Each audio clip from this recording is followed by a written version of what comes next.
মমতা বন্দ্যোপাধ্যায়ের পর এবার নীতিশ কুমার। ভারত জোড়ো ন্যায় যাত্রায় যোগ দিচ্ছেন না ইন্ডিয়া জোট শরিক নীতিশ কুমার, এমনই খবর শোনা যাচ্ছে। আজ পশ্চিমবঙ্গে প্রবেশ করেছে রাহুল গান্ধীর ভারত জোড়ো ন্যায় যাত্রা, সেখান থেকে বিহারে প্রবেশ করবে তার যাত্রা। কিন্তু শোনা যাচ্ছে সেই ভারত জোড়ো ন্যায় যাত্রায় সামিল হবেন না নীতিশ কুমার।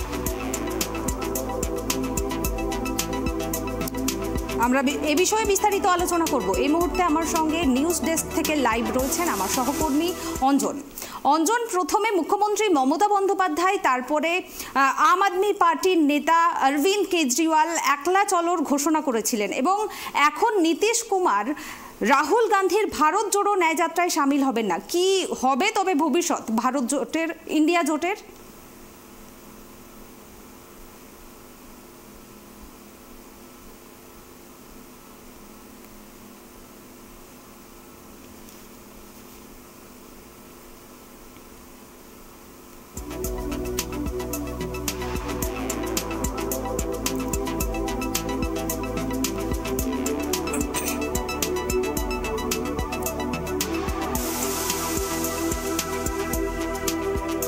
আপনাদের আরও একবার জানিয়ে রাখবো, মমতা বন্দ্যোপাধ্যায়ের পর এবার নীতিশ কুমার। ভারত জোড়ো ন্যায় যাত্রায় যোগ দিচ্ছেন না ইন্ডিয়া জোট শরিক নীতিশ কুমার, এমনই খবর শোনা যাচ্ছে। আজ পশ্চিমবঙ্গে প্রবেশ করেছে রাহুল গান্ধীর ভারত জোড়ো ন্যায় যাত্রা, সেখান থেকে বিহারে প্রবেশ করবে তার যাত্রা। কিন্তু শোনা যাচ্ছে সেই ভারত জোড়ো ন্যায় যাত্রায় সামিল হবেন না নীতিশ কুমার।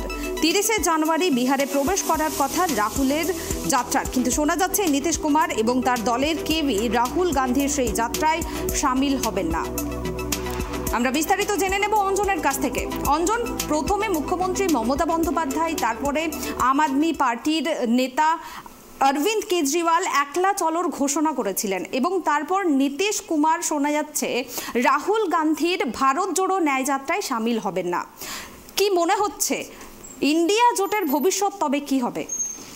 তুমি একটা কথা জানাবো যে ইন্ডিয়া জোটের ভবিষ্যৎ নিয়ে আর মনে হয় কোনো রকম কোনো ব্যাখ্যা বা আলোচনার খুব একটা বেশি প্রাসঙ্গিকতা নেই। তার কারণ তুমি প্রথম থেকে যদি দেখে আসো, মূলত অনেকবার বৈঠক হয়েছে বিভিন্ন জায়গায়, বিক্ষিপ্তভাবে দেশের বিভিন্ন জায়গাতে বৈঠক হয়েছে, কিন্তু বৈঠক থেকে আজকে সময়কালীন অবস্থাতে কি প্রাসঙ্গিকতা বেরিয়ে আসছে এটাই হচ্ছে সব থেকে বড় প্রশ্ন। তার কারণ তুমি জানো, মুখ্যমন্ত্রী মমতা বন্দ্যোপাধ্যায় যা দাবি করেন ইন্ডিয়া জোটের নাম তিনিই দিয়েছেন এবং সেই ইন্ডিয়া জোটের নাম থেকে শুরু করে এখনো পর্যন্ত যে জোট জোট জোট বলা হচ্ছে, আদতেও এই জোট বিরোধীরা বলছে আসলে ঘোট। তার কারণ এই জোটের আসলে কোনো রকম কোনো তাৎপর্যতা বেরিয়েই আসছে না। তার কারণ এর আগেও আমরা দেখেছি মুখ্যমন্ত্রী মমতা বন্দ্যোপাধ্যায় নানান রকম কমপ্লেন করেছেন রাহুল গান্ধীকে নিয়ে, কংগ্রেসকে নিয়ে।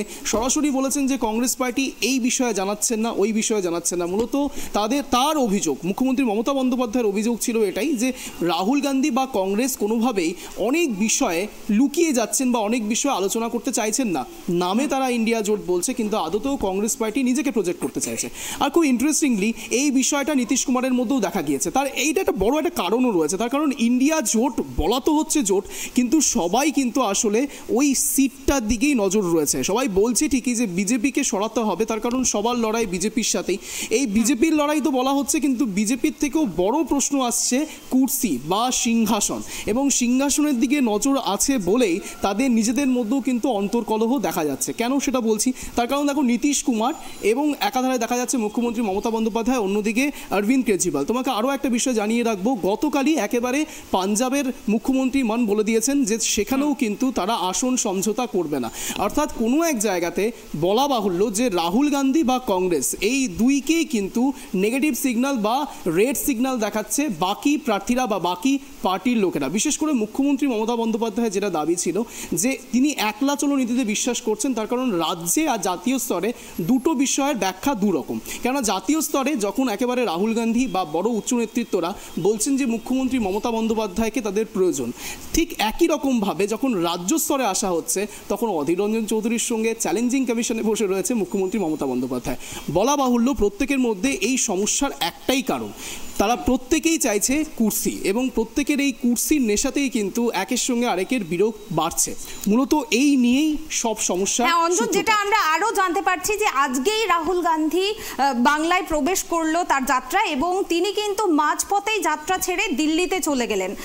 এক্ষেত্রে তারা বলেছেন যে তার 26শে জানুয়ারি প্রজাতন্ত্র দিবসের কিছু কর্মসূচি রয়েছে, সেই কারণেই। কিন্তু অন্যদিকে দেখা যাচ্ছে মুখ্যমন্ত্রী মমতা বন্দ্যোপাধ্যায় তার ওই যাত্রায় সামিল হতে কিন্তু একেবারে স্পষ্টভাবে মানা করে দিয়েছে। এই জিনিসটাকে কিভাবে ব্যাখ্যা করবে? দেখো, বিষয়টা হচ্ছে ব্যাখ্যার থেকেও বড় কথা হচ্ছে একটা বিষয় তোমাকে জানাবো।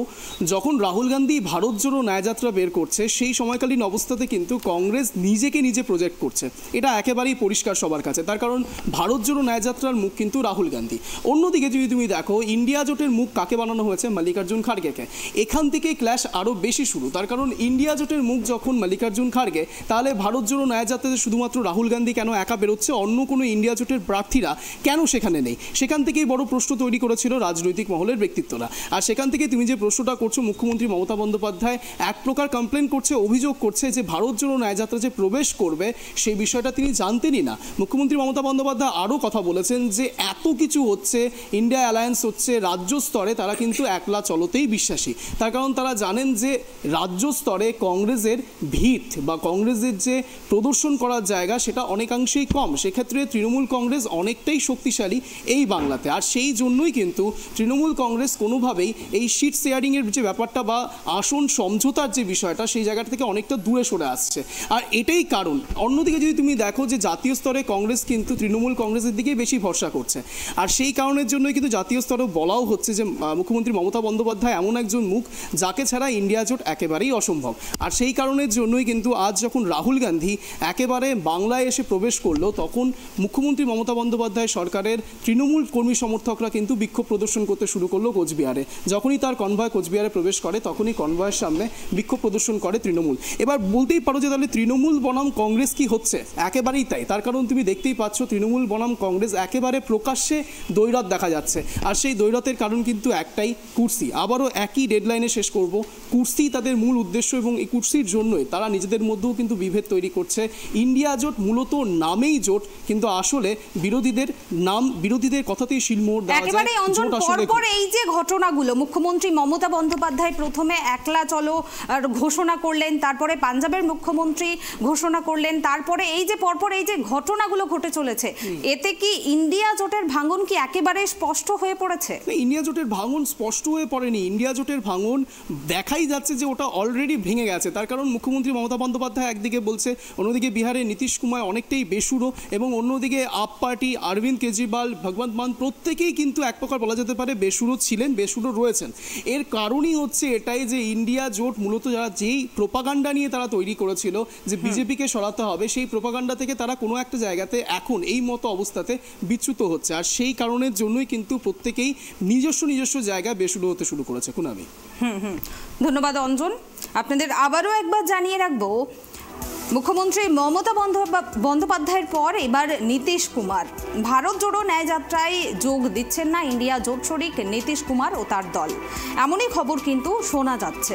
আজ পশ্চিমবঙ্গে প্রবেশ করেছিল রাহুল গান্ধীর ভারত জোড়ো ন্যায়যাত্রা, এবং সেখান থেকে তারপরে প্রবেশ করবে বিহারে এই যাত্রা। কিন্তু শোনা যাচ্ছে সেই ভারত জোড়ো ন্যায়যাত্রায় সামিল হবেন না নীতিশ কুমার।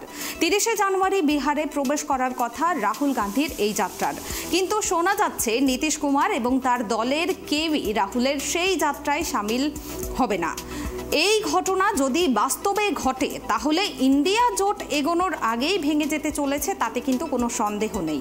গতকালই পশ্চিমবঙ্গে একলা চলোর কথা ঘোষণা করেছেন তৃণমূল কংগ্রেস সুপ্রিমো মমতা বন্দ্যোপাধ্যায়। তিনি বলেছেন, রাজ্যে কোনো জোট নয়, একাই লড়বে তৃণমূল কংগ্রেস। অর্থাৎ রাজ্যের 42টি আসনেই প্রার্থী দেবে তৃণমূল কংগ্রেস। তারপরেই শুরু হয়ে যায় ইন্ডিয়া জোটে ভাঙনের জল্পনা। তারপরে অবশ্য কংগ্রেস নেতা জয়রাম রমেশ জানিয়েছেন, মমতা বন্দ্যোপাধ্যায় ছাড়া ইন্ডিয়া জোট কল্পনাতীত, কিন্তু তাতে চিড়ে ভেজেনি। পশ্চিমবঙ্গের রাহুল গান্ধীর ভারত জোড়ো যাত্রা প্রবেশ করেছে, তার আগে তৃণমূল কংগ্রেস বিক্ষোভ দেখায়। তৃণমূল কংগ্রেসের কোনো পতাকা দেখা যায়নি রাহুলের ভারত জোড়ো যাত্রায়। যদিও রাহুল গান্ধী বাংলায় পা রেখে জোটের বার্তাই দিয়েছেন। তিনি বলেছেন, বিজেপি এবং আরএসএসকে যে ঘৃণার আরএসএস যে ঘৃণার রাজনীতি করছে গোটা দেশে, তাদের বিরুদ্ধে প্রতিরোধ গড়ে তুলতেই ইন্ডিয়া জোট। এই জোট সেই ঘৃণার রাজনীতি থেকে দেশকে বাঁচাতেই একজোট হয়েছে। এদিকে আবার শোনা যাচ্ছে বিহারেও রাহুলের ভারত জোড়ো ন্যায়যাত্রা নিয়ে খুব একটা আগ্রহ দেখাচ্ছে না নীতিশ কুমার। জেডিইউ সূত্রে খবর, রাহুল গান্ধীর ভারত জোড়ো ন্যায়যাত্রায় জেডিইউ যোগ নাও দিতে পারে। এদিকে বাংলায় ভারত জোড়ো ন্যায়যাত্রা প্রবেশ করার পরেই তড়িঘড়ি দিল্লি ছুটেছেন রাহুল গান্ধী। তা নিয়েও কিন্তু শুরু হয়ে গিয়েছে জল্পনা।